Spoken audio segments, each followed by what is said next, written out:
Just to set it up really quick, we have to think about what this next year is going to mean for the socialist movement in this country. And I think the biggest question that we all need to be considering is how to build a stronger movement going into this next year.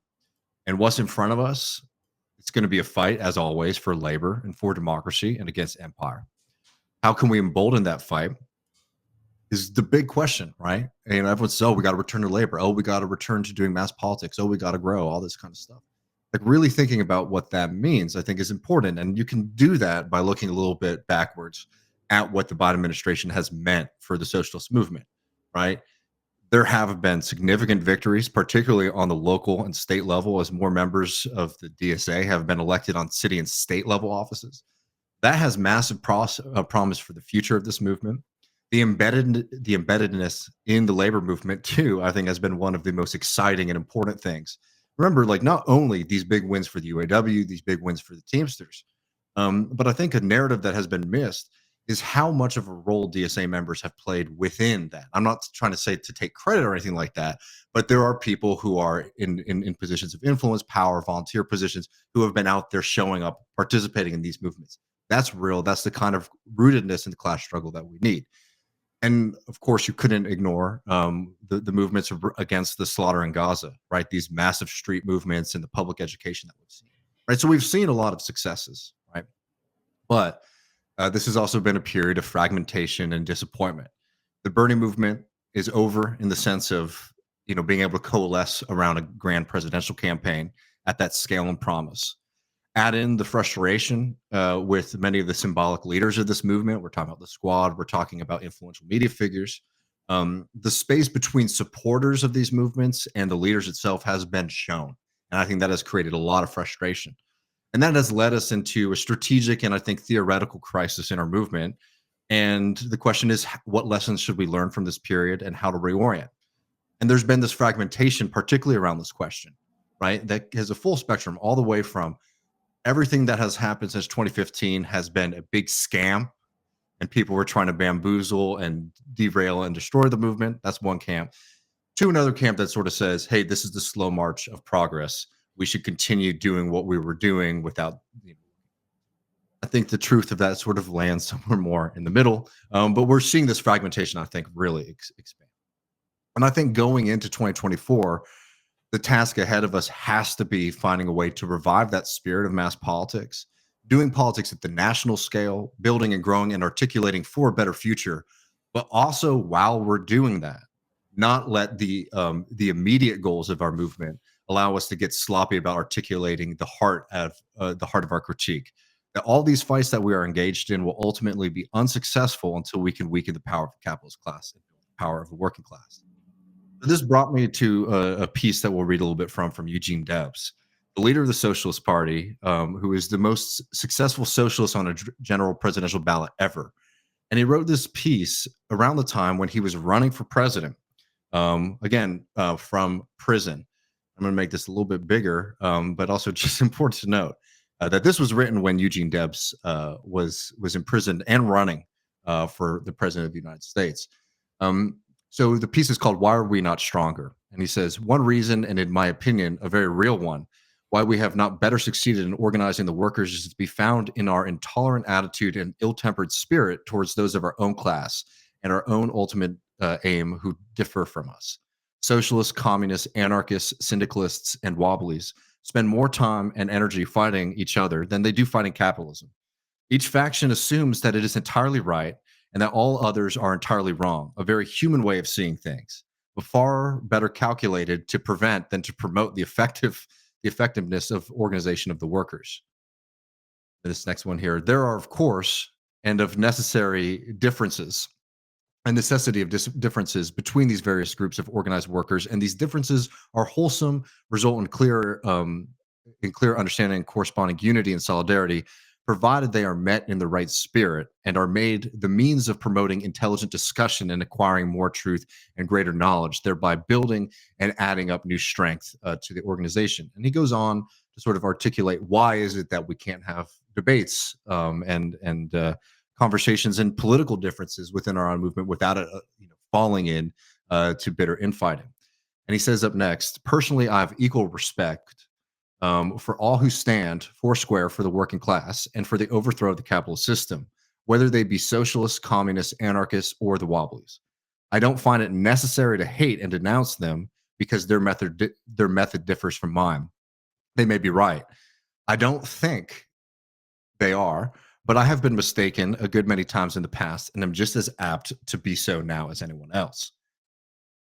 This last bit here, I think, really gets to what we're talking about here. So I read this in a communist paper. The first thing we must do is smash the Socialist Party. The right of that sentiment will find ready allies in Wall Street, the Chamber of Commerce, and the Manufacturers Association, and I'm inclined to think they would pay a round price for the job. More than likely, this comrade, who now calls himself a communist, once belonged to the Socialist Party. Now he wants to smash it. His former comrades are either crooks or fools, and he must now devote his time to smashing their party. He then adds, "We know that the Socialist Party is not all that it should be, but instead of deserting it, we are going to do our best to make it a clean, virile, uncompromising revolutionary party of the workers in their worldwide struggle for industrial freedom." I've been reading another communist comrade who sneers with scorn at persons from whom and the places from where he got his first lessons in socialism. They seem to appear utterly contemptible in his eyes since he has scaled the peaks of science and now sees it all with clear eye and an outstanding heart. I confess I cannot understand that feeling. I have not only a deep sense of gratitude, but a sort of reverence for those who gave me the least help or encouragement in finding my way into the socialist movement. And there shall never be in my heart or upon my lips a sneer for one of them, however far the movement may have left them behind. And he ends here by saying something, and I think this is maybe the energy we should take into this next year of struggle. I hope we have a more decent, tolerant, and truly revolutionary spirit in our attitude toward those whom we differ in the movement, and that we may devote our whole time and energy in organizing the workers into one industrial union and one political party for the gigantic struggle which confronts them and which they must win or remain in slavery. The most effective answer to those who sneer at political action is with silence when argument fails. Let them alone and stick to your work of education and organization. And I highly suggest people read the whole piece "Why We Are Not Stronger" by Eugene Debs. Remember, he wrote this when he was imprisoned by the state for opposing World War One, American involvement in World War One. Eugene Debs was not somebody that you could call a reformist, but he was seeing, I think, very similar things to what we are seeing today. Things that I think are almost worse because at least then people were members of organizations who might have been fighting with one another. Versus now, where a lot of times when people say, "Oh, I'm a communist or an anarchist or a socialist or whatever," what that means is a kind of personal, spiritual, social identification rather than as a member of an actual organized and activated a block of working people. But I mean, I think that we've been seeing this for years since we've been on the left, right, Matt? This kind of capacity to wage war stronger with those close to you than our enemies. And I want to throw to you to hear your thoughts on this, but I will say, like, none of this is a call to not have those fights, to not have those Mhm. debates. Those are really, really important.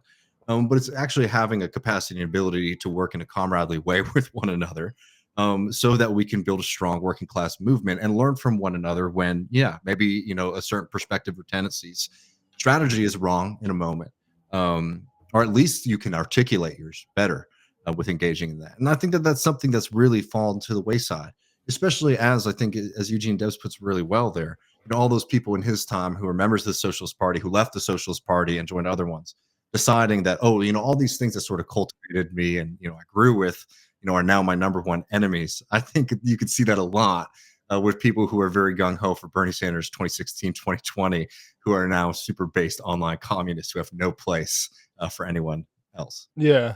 Well, I also like what one thing like this goes with my favorite line of thought, which is like to not pathologize or since well over catastrophize things because Mm, this is things that if people watched my viewing of the Prairie Trilogy documentary series of the North Dakota socialists, Henry Martinson talked about this and how they had to come to the defense of the Wobblies who were getting arrested for actually, doing in-person civil disobedience in Minot, North Dakota. And despite, not agreeing with the Wobblies approach, which he thought was a little bit alienating, in certain respects. Like they felt the need to show solidarity with them because what they're doing was fundamentally for the workers. And I just think like these are.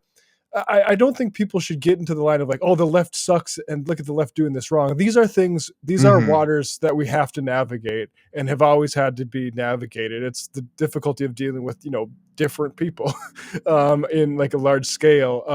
But I love Debs' approach because that's how I feel. I'm a DSA member, but when people like call in and say I'm PSL or I'm a different, like, I'm I take the approach of like any of those. Like honestly, like people say like, and people make things so much about voting. It's like, so I don't want to vote. It's like, well, okay, that's good. Are you a member of like a communist party or something like that, or is it just online that you express yourself? I think like as long as people are doing the work like this, I think that you should be open to, and also extend charity and sympathy and like a little bit of humility towards people.